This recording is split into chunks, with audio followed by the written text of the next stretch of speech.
Big boss का नया promo सामने आया है जिसमें अंकिता लोखंडे और उनकी सास जो है वो आपस में बात करती हुई नजर आ रही हैं। जहां पर अंकिता लोखंडे की सास जो है वह अंकिता से कहती हैं कि नेशनल टेलीविजन पर तुम कभी विक्की को लात मारती हो, कभी हाथ मारती हो, तो कभी उसको गालियां देती हो, कभी चप्पल से मारती हो। ये सब देखने को मिल रहा है हम लोगों को। इसका कितना बुरा असर पड़ रहा है तुम नहीं जानती।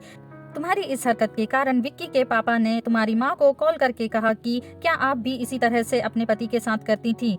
तो इस पर अंकिता लोखंडे जो हैं वह काफी नाराज हो जाती हैं और बोलते हुए नजर आती हैं कि माँ, इन सब में मेरी माँ की कोई गलती नहीं है और आप मेरी माँ को ये सब मत बोलिए, क्योंकि अभी अभी मेरे पापा की डेथ हुई है और वो बेचारी अकेली हैं। और बात सही भी है, अंकिता की सास का इस तरह से अंकिता को बोलना और उनकी माँ को बोलना बहुत ही गलत है। ये सब सुनकर अंकिता जो है वह काफी ज्यादा इमोशनल हो जाती हैं और अपनी माँ के पास जाती हैं और बोलती हैं कि क्या इन सब में मेरी ही गलती है। मैंने विक्की को कभी नहीं बोला था बिग बॉस में आने के लिए, मैं ही क्यों गलत दिख रही हूँ, क्या विक्की की कोई गलती नहीं है। और इस तरह से अंकिता लोखंडे जो हैं वह अपनी माँ की गोद में सिर रखकर रोने लगती हैं। तो दोस्तों आप बताइए कि अंकिता की सास का इस तरह से अंकिता को और उनकी माँ को और अंकिता की परवरिश पर उंगली उठाना सही है या गलत है। मुझे कमेंट सेक्शन में कमेंट कर जरूर बताएं और बिग बॉस की इसी तरह की अपडेट्स के लिए मेरे साथ बने रहें। धन्यवाद।